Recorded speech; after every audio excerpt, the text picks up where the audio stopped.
Perbadanan Insurance Deposit Malaysia, better known as PIDM, is the government agency tasked with protecting our deposits in the worst-case scenario.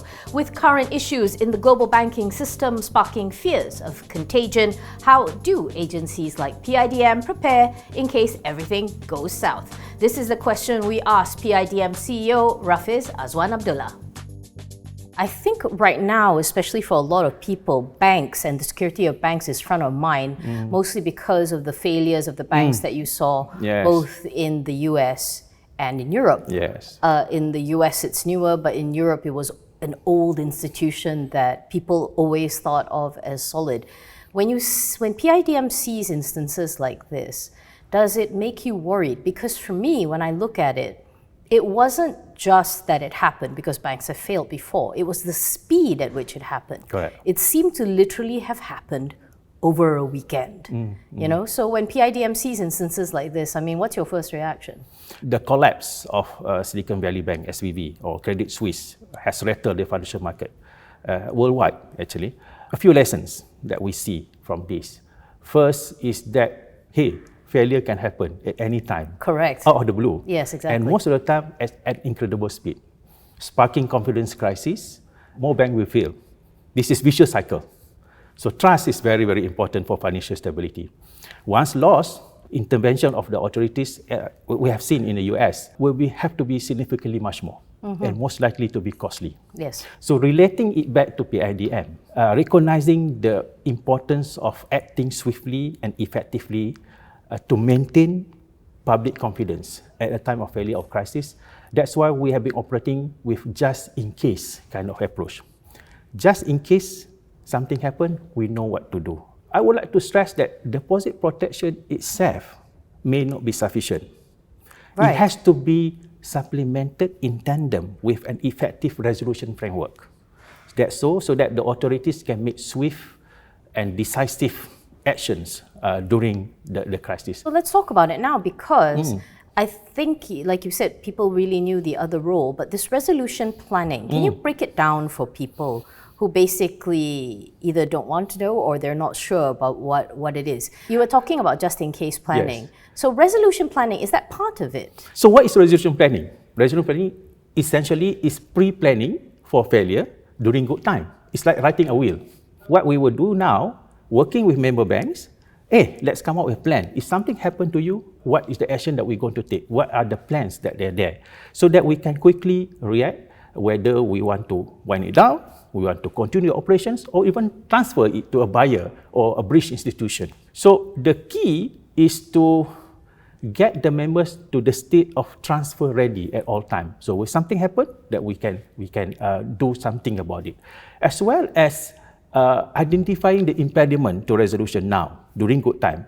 So when something happens, first, we know what to do, and secondly, we can act as swiftly as possible. What's the challenges with implementing something like this? Because, you know, what is this sort of like simulation or contingency plan that you have done? Could you give a bit more details? Because let's say things go south. We don't want it to, but let's say things go south. What kicks in? The challenge is to get really people to think about this. I think that's what is our plan for now, is to really create the narrative of resolution. Resolution maybe is a taboo topic, but what happened across the pond in the Europe as the US really bring home, hey, this one may happen or can happen in our institution. We can be strong, but like I said at the beginning, trust is important. Once the trust is lost, however strong you are, we may have a trouble. So we need to start have the narrative and thinking about it. So that's the first challenge for us to get it done, because it's not easy, because it's technical in nature, it's operational.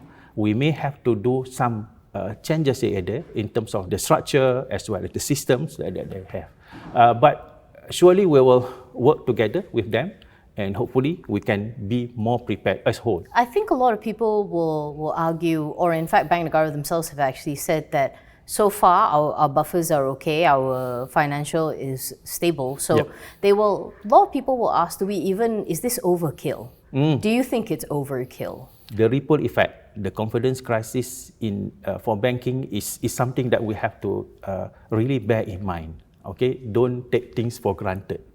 Actually, the resolution planning, recovery and resolution planning is not new. It was muted in 2011 after 2008 financial crisis. It took, 10, 12 years from then, okay? And it's still work in progress. So FSB, Financial Stability Board, asked all the DC in the world to have this resolution planning. So at the very least, when something happens, we are not caught off guard. I think that's the key. We may feel that it's really far away from us. We are good, we are strong. That's a Western problem. Yes. That's what people are saying. Yes, yeah. Yes. But this happened in advanced economies, and they're supposed to be the leaders and what. But it still happened. I think resolution planning, people might think it is just for the doomsday. Actually, if you do it correctly, it is actually for the business growth, because you know your business in and out. You know exactly, if something happened to this, what to do, even during the good time. Because resolution planning is the tail end already. When there's nobody, it cannot be safe already, it's non-viable, then we come in. At that time, somebody need to pay. Our role is that, hey, let's have the lesser costs as far as possible. That's our mandate. And we don't want taxpayer money to be used as far as possible, because our role is to give options. If we can intervene early, perhaps the cost can be lesser.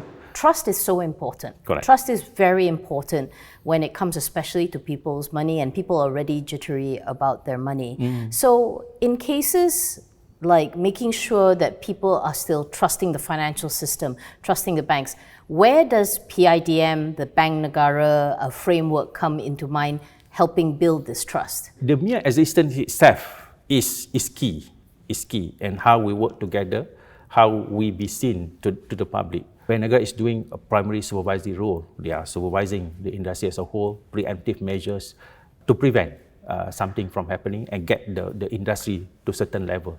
PIDM, on the other hand, if something happens, we will be there as the backstop, if something, for the resolution, as well as the key component of deposit protection. That's very, very important. The decal in front of the bank is very, very valuable. So I always tell my team, our value is at the decal. If we take out the decal, there will be some issues perhaps on that, because people question it, and that's very, very important. I think our role is always to be ready at the back, and if something happens, monitor, do simulation, training, get the resolution planning in order, work with the banks. If something happens, we are ready. And we will collaborate very closely with Bank Negara and other financial safety net players on this.